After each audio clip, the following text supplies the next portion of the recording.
నమస్తే, welcome to Telugu రాజ్యం. నేను మిరాయ్. ఈ సినిమాకి సంబంధించిన టీజర్ నిన్న రిలీజ్ అయింది. మంచు మనోజ్ పవర్ఫుల్ రోల్లో తేజ సజ్జా చాలా గ్రేస్ఫుల్గా కనిపించాడు. ఇది ఒక సోషియో ఫ్యాంటసీ ఫిలింలా అయితే అనిపిస్తోంది.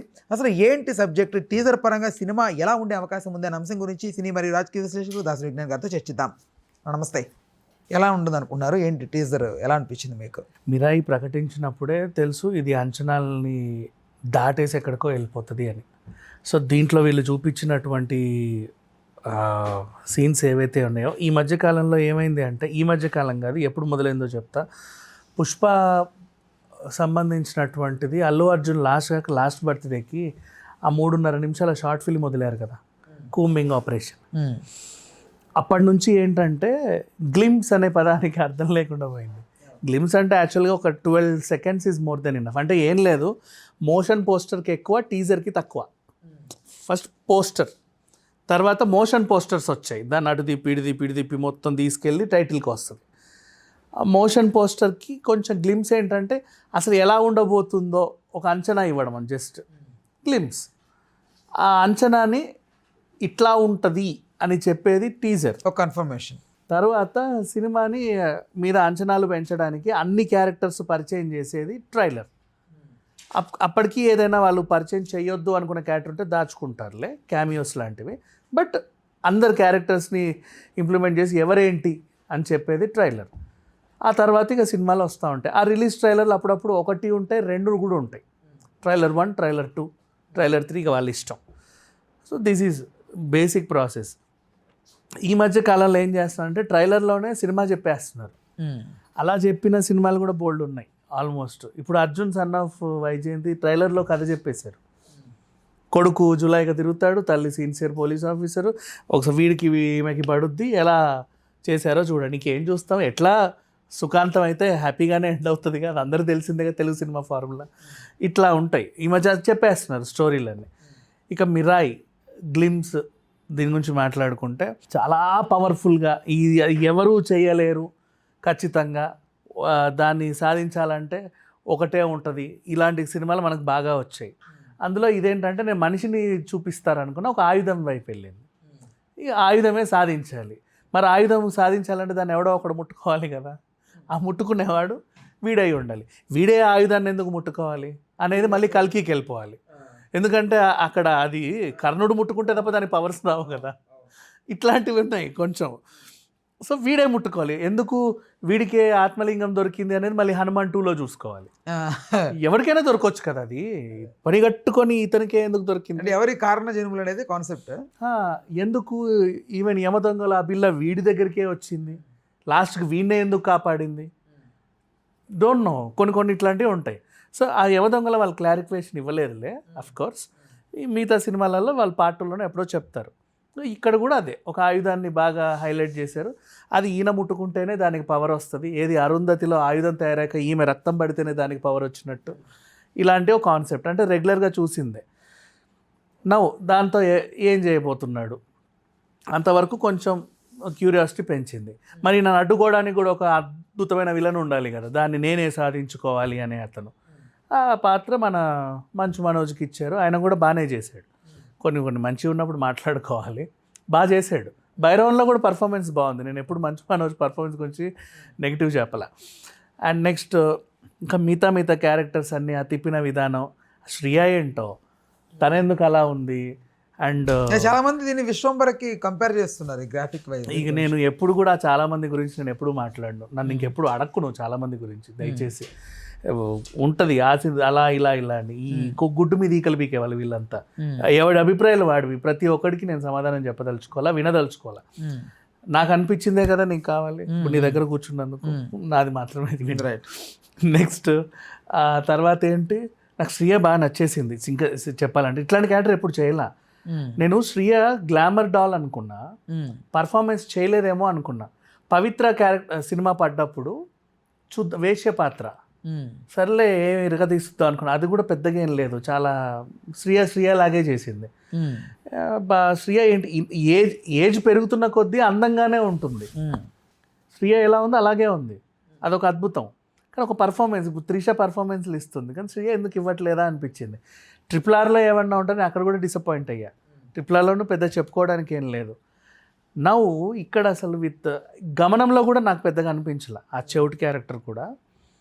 అంటే ఇన్ని రోజులు చెప్తాను నాకు గౌతమి పుత్రలో నచ్చింది. అండ్ కొన్ని సినిమాలలో బాగుంది రేర్గా.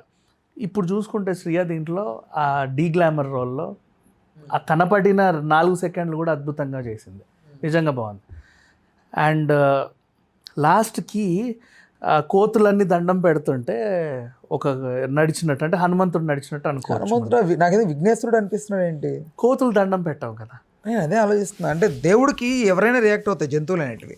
మేబీ అది కొంచెం విఘ్నేశ్వరుడు నడిచినట్టు అంటే ఆ మాస్ పైన బట్టలేరు. విఘ్నేశ్వరుడికి ఎప్పుడు నీట్గా ఉంటుంది, కొంచెం మాసిపోయినట్టుగా ఆ పంచ కొంచెం అట్లా అంటే మళ్ళీ ఇది హనుమాన్కి కనెక్ట్ అవుతుంది కదా. హనుమాన్కి ఎందుకు కనెక్ట్ అవుతుంది? ఆ సినిమా హీరో ఉంటే మాత్రం హీరో ఉంటాడు, అట్ ద సేమ్ టైం హనుమంతుడు మళ్ళీ తెస్తే తప్పే ఉంది. ఎవడి స్టోరీ వాళ్ళది. ఇప్పుడు జై బజరంగ బలిలో హనుమంతుడు ఒక హనుమంతుడు, శ్రీ ఆంజనేయంలో హనుమంతుడు ఒక హనుమంతుడు. కానీ నాకు జై బజరంగ బలి హనుమంతుడు బాగా ఇష్టం. రాజేంద్ర ప్రసాద్కి ఇనుప మనిషి అయిపోతాడు ఇట్లా గట్టిగా. సో ఒక్కొక్క దగ్గర ఒక్కొక్క హనుమంతుడు, ఏ సినిమా దాందే. ఇదొకటి. అండ్ రావణ్ సినిమాలో హనుమంతుడు ఒక హనుమంతుడు, ఒక డిఫరెంట్ క్యారెక్టర్స్ ఉంటాయి. సినిమాకి తగ్గట్టే చూడాలి దాన్ని. ఇక్కడ ఇది బాగానే నాకైతే పెద్దగా ఏం అనిపించలే. ఇప్పుడు ఆ క్యారెక్టర్ ఎవరు పోషించారో చూడాలనిపించింది. ఎందుకంటే ఆ బరువుగా ఉన్నాయి కాళ్ళ, తేజ కాళ్ళు అయితే కావు. మేబీ ఈ మంచు మనోజ్ పర్సనాలిటీ టైప్ ఉంది ఒక జగపతి బాబు. అంటే ఇది నెగిటివ్. జగపతి బాబు కూడా చాలా బాగుంది. అంటే ఆ రేంజ్ పర్సనాలిటీ కనపడుతుంది ఆ కాళ్ళు. It's okay. ఇప్పుడు మంచు మనోజ్ దీంట్లో చూస్తే నెగిటివ్ రోల్ అని అనిపిస్తుందా? నెగిటివ్ రోల్ అబ్బాయిది. దాంట్లో చేసేదే విలన్ పాత్ర. అది ఓపెన్గానే చెప్పుకున్నారు ముందే. సో క్యారెక్టర్ బాగా పండుద్ది. మంచు లక్ష్మి నెగిటివ్ క్యారెక్టర్స్ ఎంత బాగా చేయగలదో మనోజ్ కూడా చేయగలడు. అంటే ఈ సెకండ్ ఇన్నింగ్స్ నుంచి తన ఇంకా నెక్స్ట్ నుంచి ఇలాగే వెళ్తాడా విలన్ గానే? ఏం లేదు, ఎవరి ఇష్టం వాళ్ళది. ఈ మధ్యకాలంలో హీరో విలన్ అనే తేడా లేకుండా పోయింది. ఎవరు ఏ పాత్ర అయినా పోషించుకోవచ్చు, మన ఇష్టం అది. విలన్లు హీరోలు అయిన దాఖలాలు ఉన్నాయి, హీరోలు విలన్లుగా మారిన దాఖలాలు ఉన్నాయి. సో వీకెన్ ఇప్పుడు సముద్రకని ఉన్నాడు, నీకు విలన్గా పరిచయం అయ్యాడు, హీరోగా ఆదరించలా. ఆ ఏజ్లో కూడా మళ్ళీ రావు రమేష్ ఉన్నాడు, విలన్గానే పరిచయం అయ్యాడు, హీరోగా కూడా ఆదరిస్తున్నాగా, కమెడియన్గా కూడా ఆదరిస్తున్నాగా.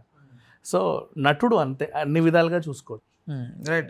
ఇప్పుడు తేజ సజ్జాకి అంటే అతనుకున్న ఇప్పుడు మార్కెట్ పెరిగిందని అనిపిస్తుందా మిరాయి చూస్తే? నాకు ఇప్పటికీ పెద్ద సర్ప్రైజ్, తేజ భలే నెట్టుకు వస్తున్నాడు.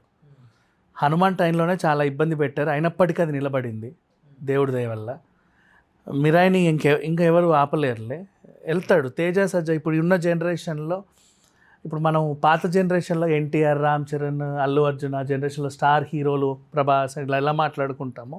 ఈ జనరేషన్లో ఒక స్టార్ హీరోలాగా తేజ సజ్జని చూడొచ్చు. ఇప్పుడు తేజ సజ్జ వర్సెస్ మహేష్ బాబు ఫ్యాన్స్ అనేది ఒక వారు వినపడతా ఉంది. గతంలో ఏదో సంథింగ్ మాట్లాడారని గుంటూరు కారం టైంలో, తర్వాత మొన్న ఒక ఈవెంట్లో రానాతో చేసిన హోస్టింగ్లో భాగంగా. రానాతో చేసింది యాక్చువల్గా ఏంటంటే అది వీళ్ళు ఫీల్ అవ్వాల్సిన అవసరం లేదు. నీకు ఒకటి చెప్తా విను, సెటైర్ వేయడం ఎంత టాలెంటో సెటైర్ని తీసుకోవడం కూడా అంతే టాలెంట్. తీసుకోగలగాలి. అది ఫిలింఫేర్ అవార్డ్స్ ఇచ్చినప్పుడు వ్యాఖ్యాతగా వ్యవహరించినప్పుడు, అండ్ మోస్ట్లీ అదే సందర్భం. ఇప్పుడైనా అవార్డ్ ఫంక్షన్లో ఇద్దరు వ్యాఖ్యాతలు ఉన్నప్పుడు వాళ్ళు అనర్గళంగా అన్నీ ఏర్పడితే అలా మాట్లాడుతూ ఉంటారు. అంతేందుకు అక్కడ మంచు విష్ణుని కూడా అన్నారు, చాలామందిని అన్నారు, ఒకరిద్దరు అనే వల్ల ఆయన కూడా వచ్చారు అదే టైంకి. ఇట్లాంటివి అవి కామన్ జోక్స్ అవి. మీరు హిందీలో చూడండి, ఇంకా దారుణంగా ఉంటాయి. మరి చెప్పాలి అంటే అదేం లేదు, సెటైర్. అది సెటైర్ని తీసుకోవాలి, అది కూడా ఒక ఆర్ట్. Right, okay. మీరు ఓవరాల్గా కొన్ని సినిమాలు ట్రైలర్లు చూసి చెప్తుంటారు కదా, హిట్ ఆఫ్ అట్ అన్నట్లుగా ముందుగా. అదే ఇది ఏమనిపిస్తుంది? ఎలా పెద్ద హిట్ ఇది? టీజర్ ట్రైలర్ చూసి చెప్పేది కాదు, పోస్టర్ చూసినప్పుడే డిసైడ్ చేసావు. మిరాయి ఈజ్ ఒక మ్యాజిక్ హిట్. ఇది పెద్ద హిట్ అనేది కూడా కాదు, ఒక మ్యాజిక్ హిట్. హనుమాన్ లాగా మ్యాజిక్ హిట్. అంటే హనుమాన్ హిట్ అవుతుంది అందరికి తెలుసు, కానీ ఆ రేంజ్లో ఎంతమంది స్టార్ హీరోలు అందరినీ దాటి అక్కడికి వెళ్ళొద్దని ఎవరు అనుకోలే. సో ఇది చాలా పెద్ద హిట్. రైట్, ఓకే అన్న. Thanks for the time, thanks for information. Hello, Telugu రాజ్యం ఛానల్ చూస్తున్నారా? సామాజిక, రాజకీయ, జీవన చిత్రణే తెలుగు రాజ్యం. అతిశయోక్తులు, అసత్యాలు ఉండవు. రాజకీయ కోణం కాదు, ప్రజా కోణమే కొలబద్ద. తెలుగు రాజ్యం వీక్షణ మీ ఉత్తమ అభిరుచికి నిదర్శనం.